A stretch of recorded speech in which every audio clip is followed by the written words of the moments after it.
Hey folks, and welcome to a little bit of a one-off. Excuse me, birds.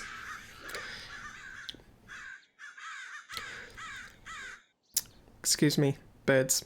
I've got dynamic surroundings. This is a pack that me and Taryn Winterblade are making, but it is not the topic of today's video.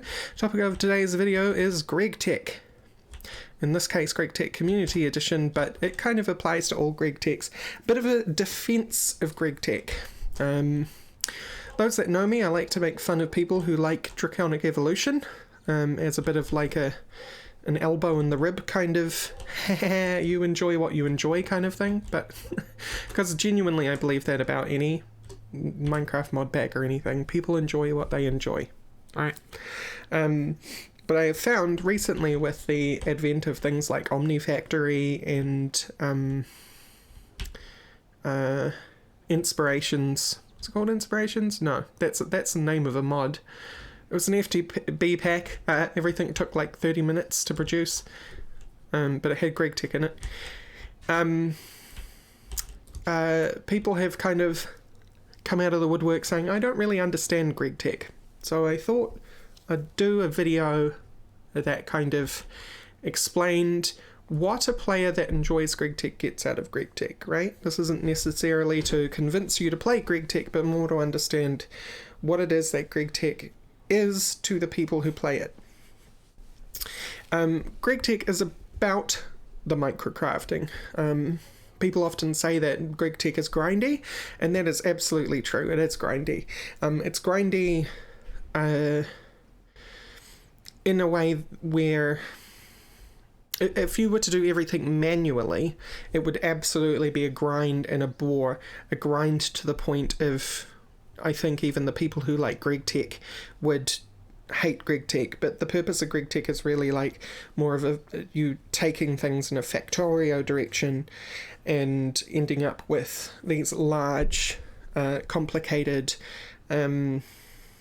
puzzle networks of production, right? So that you end up with more of a factory floor feeling than you do with your own little personal base that produces just what you need it to, bespoke style. And one of the first things I wanted to talk about was ores. This is Mount Ores. There's a lot more ores than this in Gregtech, and I'll show you in JEI after I've had a little chat about this stuff. But these are all ores. This is a copper, this line is copper, this line is tin, this line is iron, and this line is aluminium. And there are many ores that represent those ores. So a lot of people go, why is there 1, 2, 3, 4, 5, 6, 7, 8, 9, 10 versions of copper?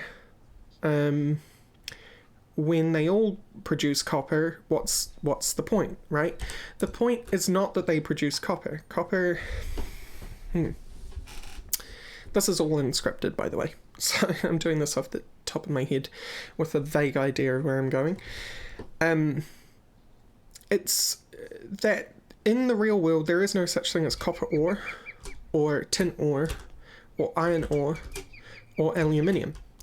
In the real world, ores are like an iron mine is not an iron mine because it has iron ore. It's an iron mine because it has ores in it which mostly produce iron. Their main product, their main elemental product is iron, right? And it's the same thing with this tenorite ore. Its main product is copper. If I look at uses for this, it smelts to copper. This, it smelts to copper. And you're still going, okay, so what's the point? All you're doing is superficially representing real world system where it's just named ores. They still all come to copper.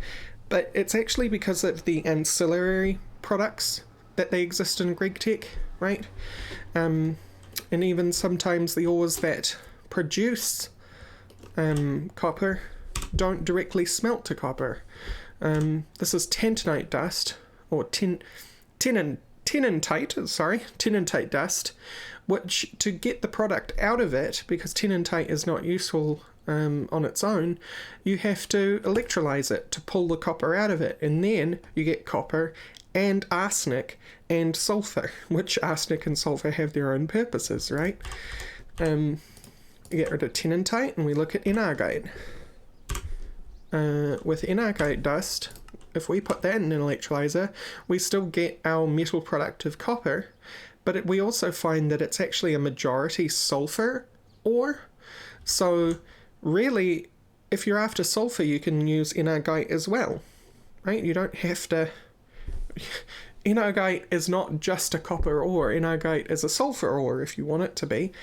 Also, if you're desperate, enargite can fill in for your arsenic needs as well.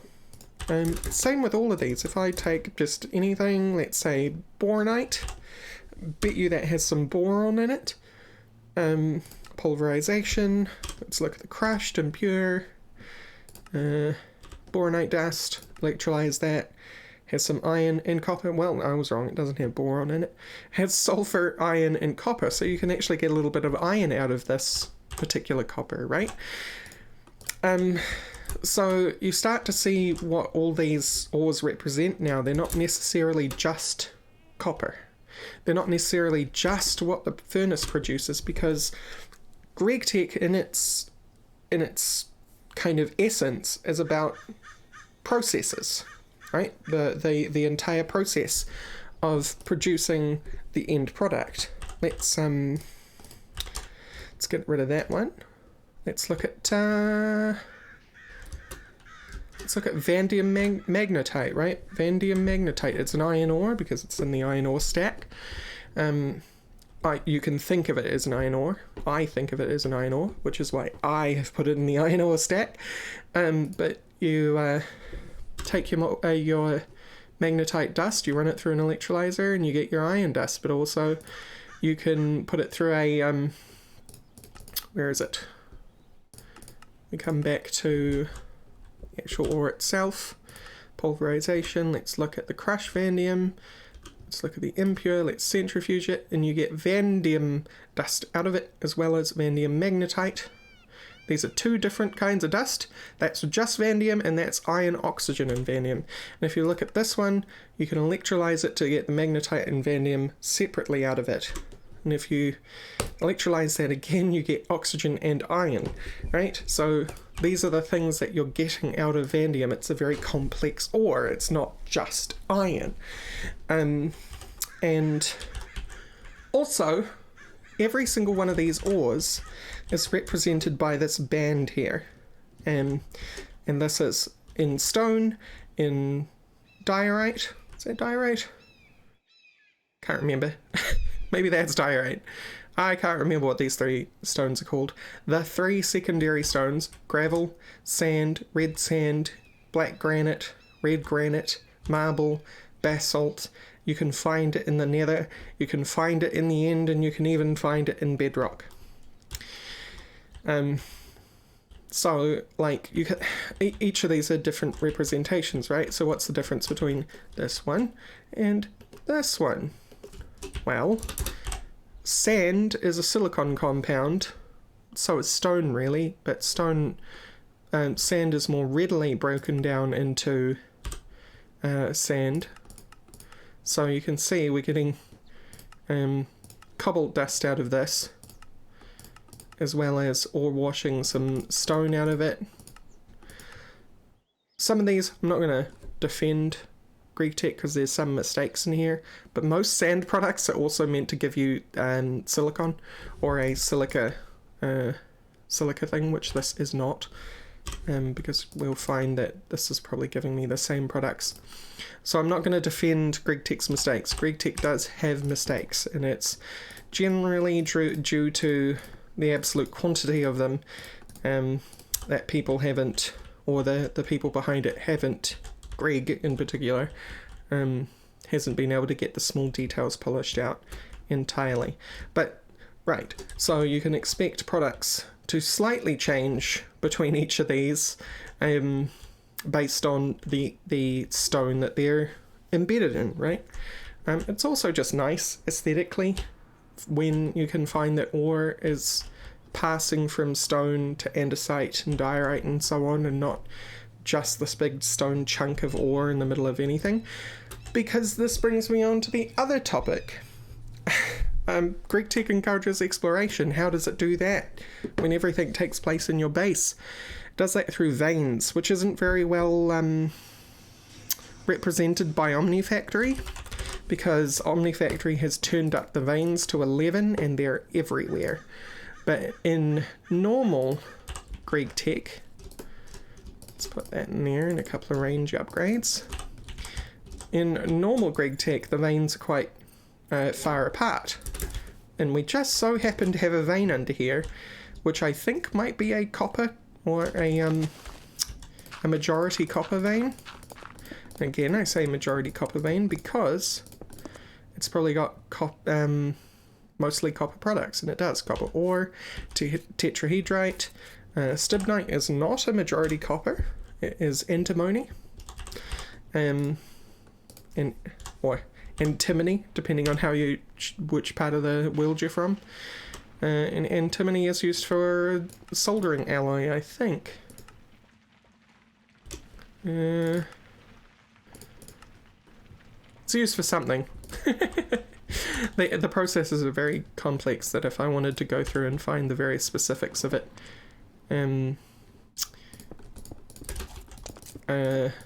we'd be here all day. Because you can find uses for so many things. But this is a vein, right? Like, you can keep digging around here until you run the vein out. Oh, hello. But let's try looking for another vein. So that was copper. Got another vein over here. These veins are pretty close together, which is interesting, but this one is a salt vein. This one is majority salt. Let's put a night vision potion on. Boop. So we've also got sputamine in here, which I think is titanium or lithium. It's lithium, aluminium, and silicon. So there's lots of different ores, not just the ones that I made a pile of up here. Let's go further into this forest and scan again. Normally this is not how you'd be finding your veins either. The scanner makes things very easy to find veins. Normally you'd be using a prospecting hammer, I think. Is that how we do things in Gregtech Community Edition? It might not be, because I'm talking from Gregtech 5 Ultimate experience here, in which case you used to use a prospecting hammer, and it would tell you whether ore was within X amount of blocks from you. We got some stuff in here, and I believe this is from a mod that I haven't properly configured. Yep, it's Mystical World. Everything should only be in veins in this mod pack, so we'll ignore that. But you kind of start to see the point of why there's so many ores in this pack. Does every ore have a use? No. Because Greg has taken a top-down or a bottom-up approach, one of those, to content, which is that everything that can exist does exist within reason. So for some reason you're allowed to make a red garnet buzzsaw blade, right? Whether you find a use for that or not is up to you. So all of these different things have there's a long promethium rod here. Let's see if we can find a use for a long promethium rod. I doubt we can. No, the best I can see is that you can either melt it back down into an ingot or cut it in half into 2 normal rods. Is there a use for a promethium rod? You can make a promethium bolt.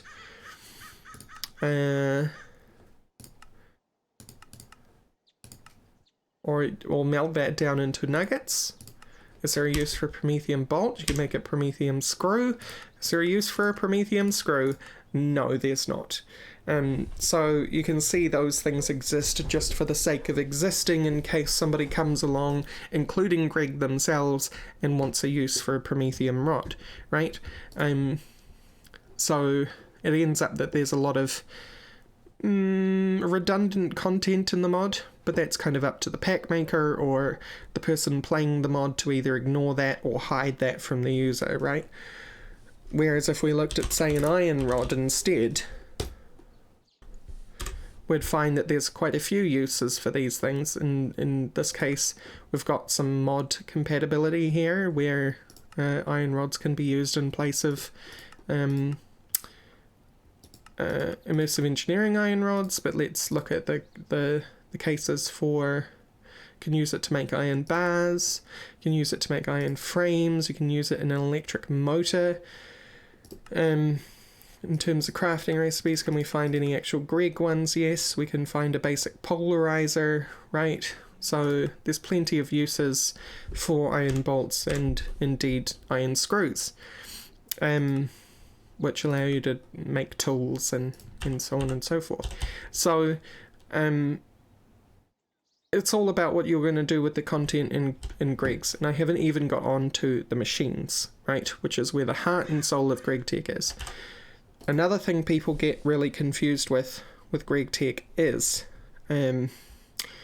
let's choose furnace. If we look at this, we've got basic, advanced, advanced 2 and advanced 3. We then have going into arc furnaces. Let's not go all the way to arc furnace. Let's just look at these ones for now. Might have been better if I chose a different machine actually. How about an assembler? Yeah, we'll use an assembler. Basic, advanced 2, 3, assembler 4, and then you get an advanced assembly machine 5, 6, 7, assembly line, which is a multi-block. But people get confused. Why is there so many versions of the same dang thing? Okay, and I'm going to show you why there are so many versions of the same dang thing by using basic diesel engine here, putting some diesel in it, so now this can run because there's no creative block in Gregtech for the purposes of demonstration. You are like, you're gonna need a 0 point something or other. Let's see if I can find an appropriate power provider for this thing. Might be pretty tricky actually. In which case we'll go further down the line. It's just the evidence will be greater if I can figure this out on camera with y'all. Max battery. Yeah, but you don't come pre-charged, do you? No. No, you do not. Battery buffer. CPM, which means 0 point. But see, that requires a whole bunch of energy. Maybe we just go diesel as well. I don't know whether it'll be able to produce enough energy to prove my point. It might be able to. Who knows? Diesel could help if I spelt it right. Okay. So this has some diesel. It's eating that diesel because this thing has a heck of a buffer compared to the, as you can see it ticking up there in the top left. Heck of a buffer compared to our little basic one down here, 1024 EU compared to a silly amount. So if I put a basic recipe in here, say a circuit, What do we need for this circuit? We need resistor.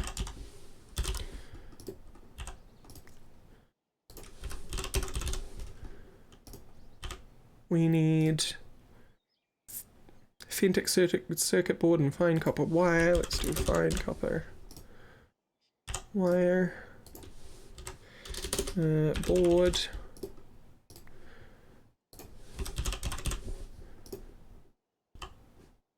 Maybe I shouldn't have used an assembler actually, because I'm going to need molten tin. Integrated circuit. Just this one. And then tin. Molten. Ooh. My microphone's trying to get away from me. Sorry if there was loud noise just then.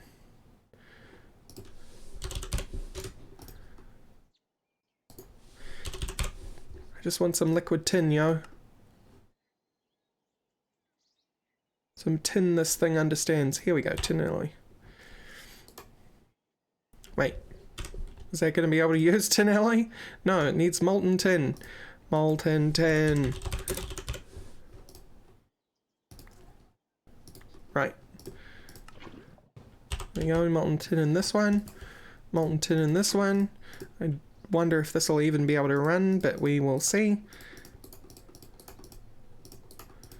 Let's fire all these in here. No. Maybe we should use furnaces. Greg. What's something really easy that has the same kind of machine distance? Got furnaces, amplificators, autoclave. Yeah. I think autoclave will actually work. You just generally need water in an object for that. So we'll do that. I'm trying to do things quickly here, so I'm not on the ball with everything. Sorry. Quickly and unscripted. Put a couple of buckets in there, because you're gonna need it.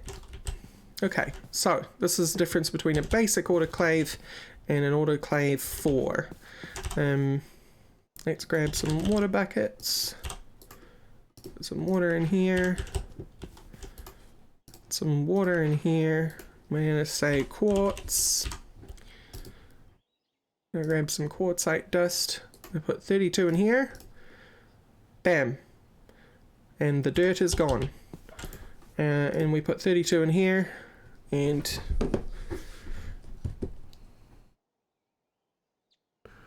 right?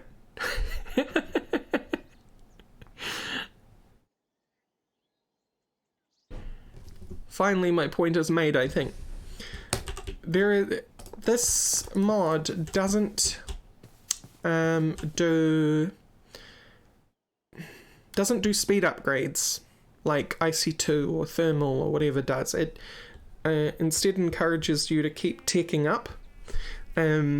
So you can end up with a production line of basic machines, but eventually you're going to want to upgrade them to advanced, and then advanced 2 and advanced 3 and advanced 4 and etc, and you're going to have to go through the process of producing those. And some people will hear what I'm saying there and go, God, that sounds boring. Why would I ever want to do that? But for me, that's really fun, and for a lot of people that's really fun as well.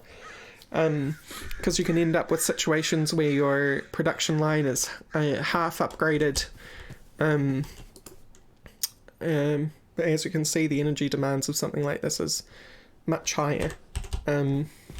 Whereas the energy demands of this is much lower, and able to produce far more of them.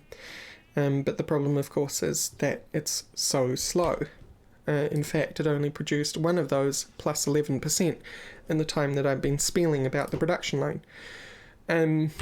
So in response to that, you also have to take up the rest of your energy demands, whereas Even though a lot of speed upgrades and overclockers and whatnot from other mods demand more energy, they never demand more energy in a way that really feels like you are forced to make the rest of your power production meet those needs.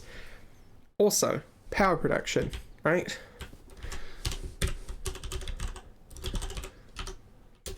It's one word.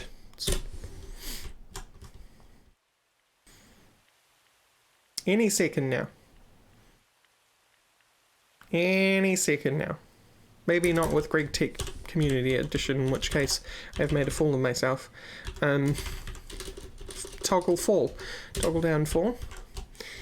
With Gregtech Community Edition, you can't just... or Gregtech in general. What I was trying to show there is I was hoping both those machines would blow up and it would be super cool. However, it didn't. So I'm going to move on to the next one, which is... now we grab just a HV diesel here, and we put some diesel in it, and bam.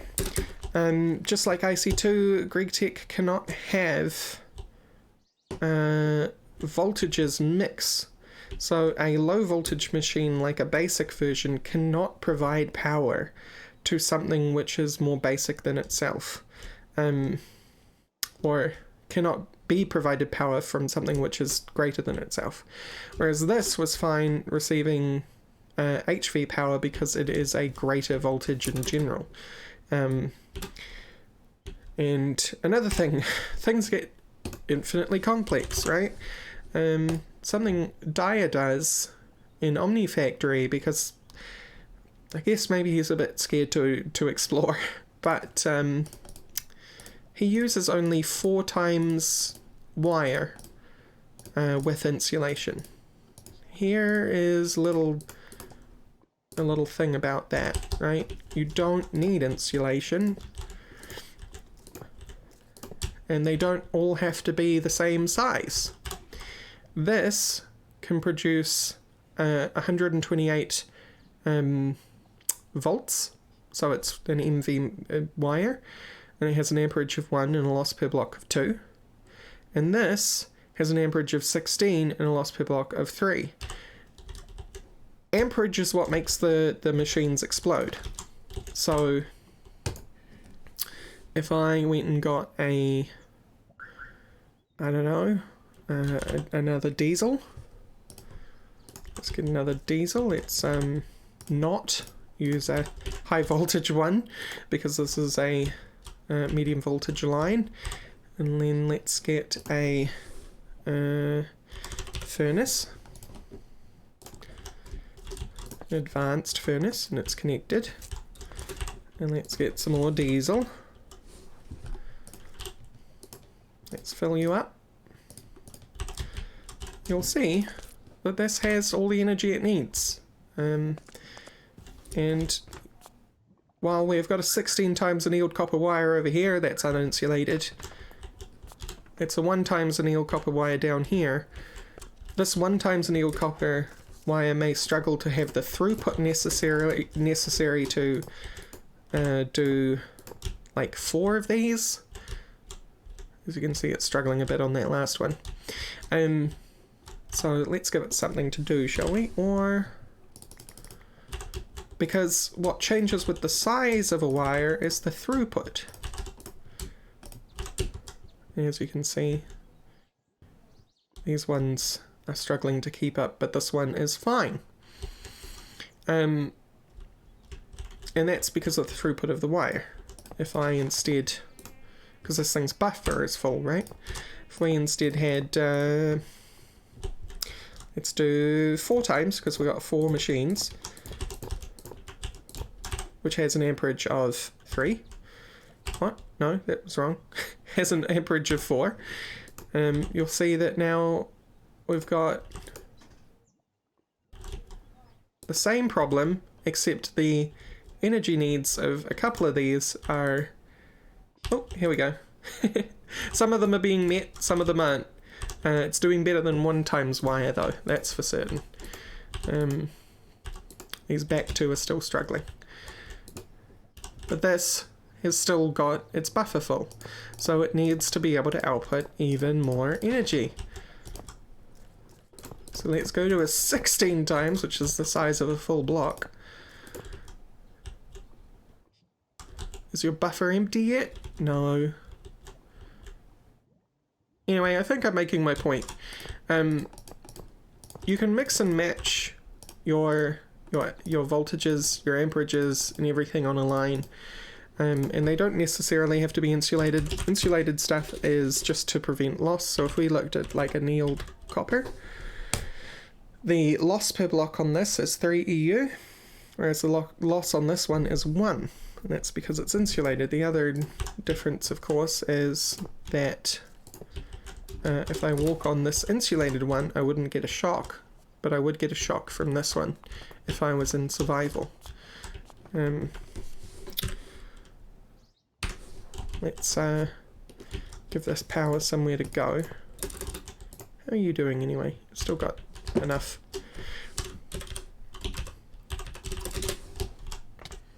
See, took damage when I stood on that one, but I'm not taking damage when I'm standing on this one. Now I'm dead.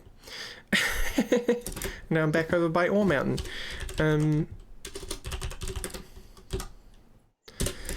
And the same goes for something which a lot of people aren't using, an Omni factory and so on, because they have access to conduits and things, but pipes also exist in Gregtech.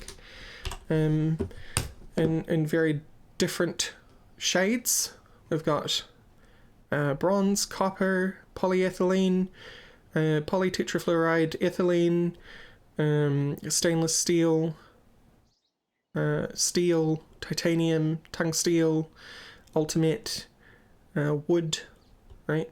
And what's the differences between them? Size is transfer rate, but that's not always exactly the same, right? It's just within its own class.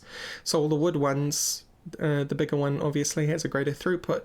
However, this titanium pipe has an even greater throughput than the large titanium pipe, even though they're the same size, and it's kind of imitating pressure capacity and so on, right? And even between these we have greater amounts. So if we look for the one with the greatest throughput, it would be ultimate, which can put through 96 buckets per tick, whereas the smallest ultimate pipe can put through 12 buckets per tick, compared to, say, somewhere you're more likely to start is bronze, where the largest can put through 280 millibuckets, and the smallest puts through 35 millibuckets, right? And again, usefully, and this is very useful when it comes to things like steam and stuff like that, where you're trying to control the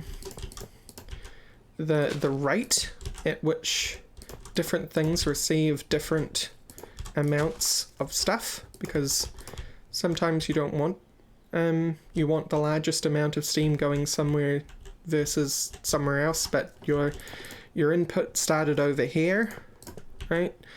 But you want your largest amount of steam to go all the way over here, so you have your medium pipes over here and your smaller ones closer. So this allows you to more finely control distribution. Something that isn't in Gregtech Community Edition is that you can also have things like shutters and stuff like that. So if I did shutter, you can apply them to these blocks, but they don't function properly. Normally you'd be able to control them with a redstone signal in the old GT5, but that is not currently working, so you can't. But yeah, you can do that. Where do covers? So it's a good segue into covers. There's even more complexity in Gregtech. Oh my gosh. Let's get that furnace out. Actually, let's get an assembler out. I'm not going to need to run the assembler, don't worry. I'm not going to waste your time there. Instead, we're going to look at cover. We got a bunch of covers. So we got a ultra voltage. No. We'll go with a robot arm. We'll go with a conveyor. We will go with, yes, I am applying these items to the actual thing. That's an insane voltage. What am I doing? Low voltage. This is me trying to do things and talk at the same time. So this is a robot arm, and if I want to access this robot arm, I need a screwdriver. With my screwdriver, I simply right-click, and now I access my robot arm. Now, the thing about a robot arm is that it, although it doesn't seem to be, here we go. Keep exact, supply exact, and transfer any, and then import and export. In the older versions of Gregtech, this used to be able to do import and export. More specifically, it used to be able to do, this machine will actively import, but it will passively export.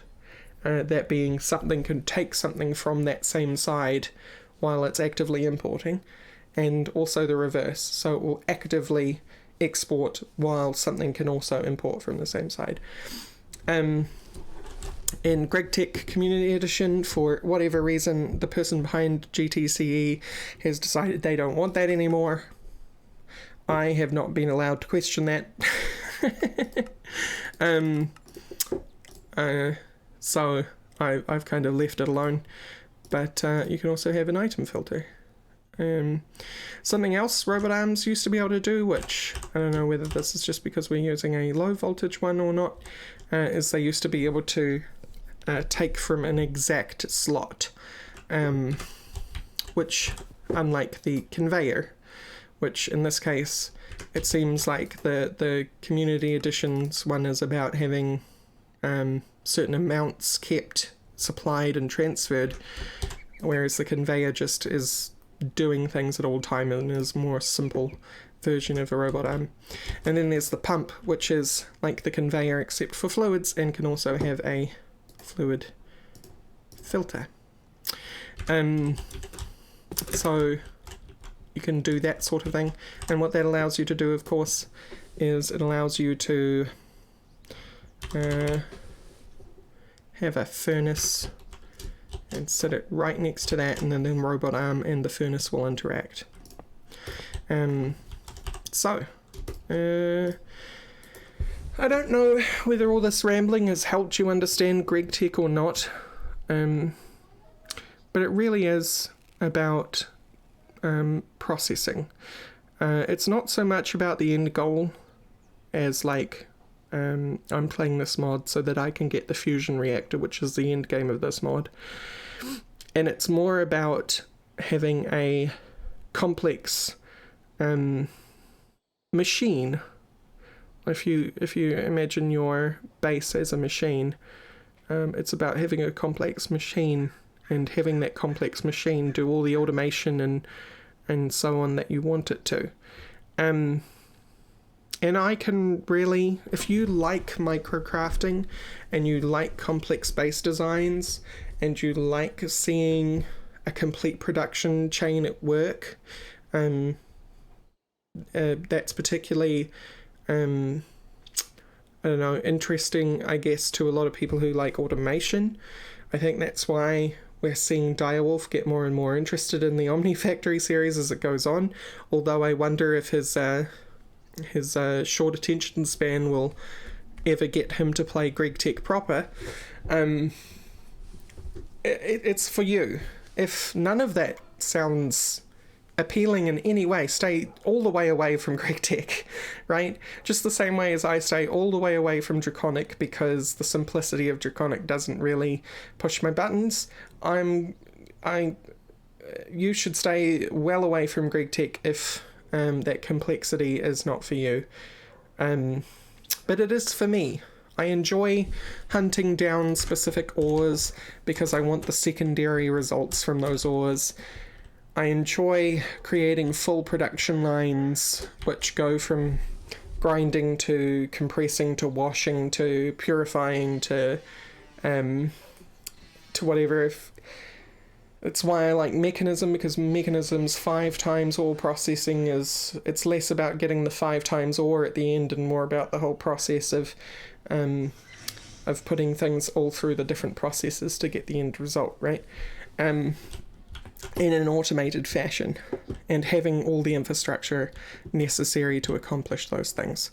So I think, all in all, this chat, which has gone on for 39 minutes, almost 40, it's going to go on for 40 minutes right about now.